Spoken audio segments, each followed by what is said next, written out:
Okay, let's talk about this. Let's talk about this. So your proposal to solve this is to tax the rich.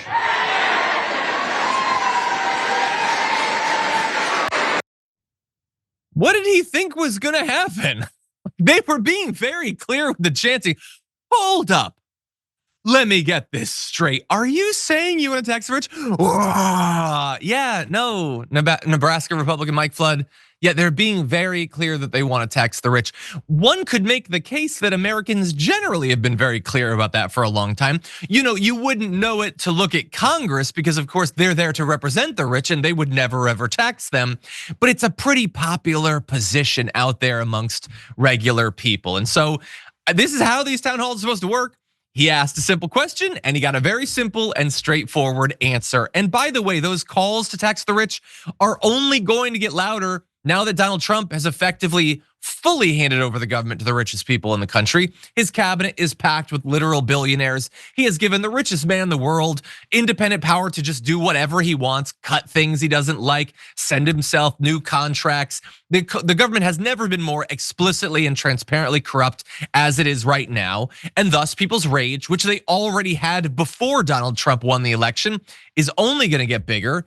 And also, you're probably gonna hear even more calls for these sorts of taxes in the future when Donald Trump does the only thing he truly cares to do in his second term, which is once again hand over trillions of dollars to the richest people in the world. And so as that's happening, as that anger is brewing, some good politicians like Bernie Sanders are out there doing rallies and they're showcasing again just how many people are fired up about this sort of thing. And so take a look at this. This is a Bernie rally in Kenosha.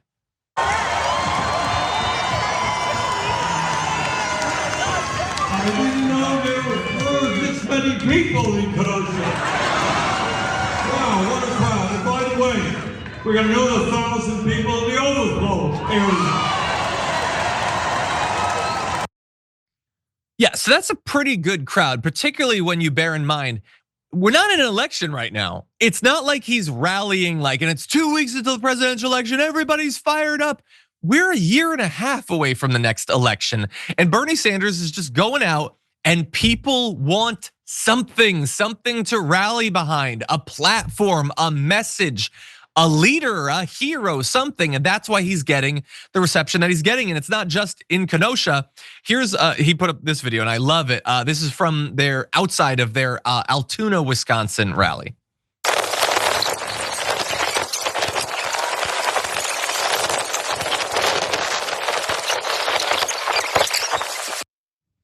So that's the cue, like 2,000 strong in Altoona.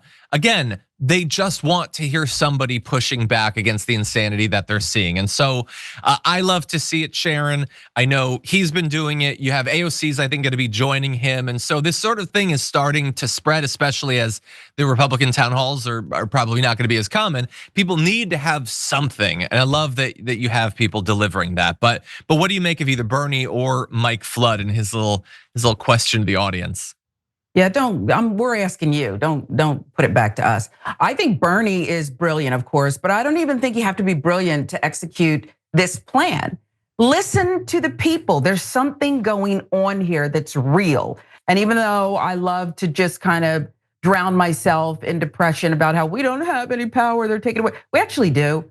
These are people who are across the political landscape who are coming out in this number to listen while Chuck Schumer and others stay in their little bubble. Bernie hit the road. That's what keeps him youthful and in touch with people. And I think that this is a blueprint. Keep going.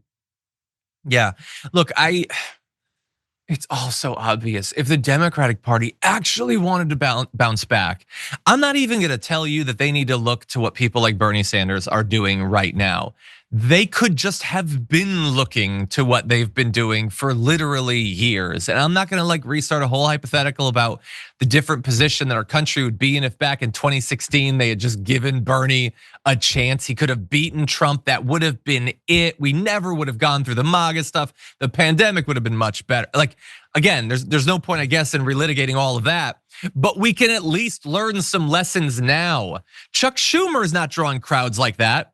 at least he wouldn't be drawing crowds in favor of him. You'll notice Chuck Schumer had to cancel his book tour because people are so enraged at what he's doing in this moment we're in. People like Bernie Sanders drawing big crowds. Which of those looks like the better strategy for the Democrats to be pursuing right now?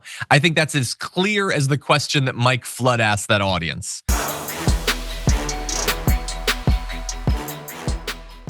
Members make a difference here at TYT. You help make the show happen, and we see you in the chat with your loyalty badge. Click the join button to become a member today.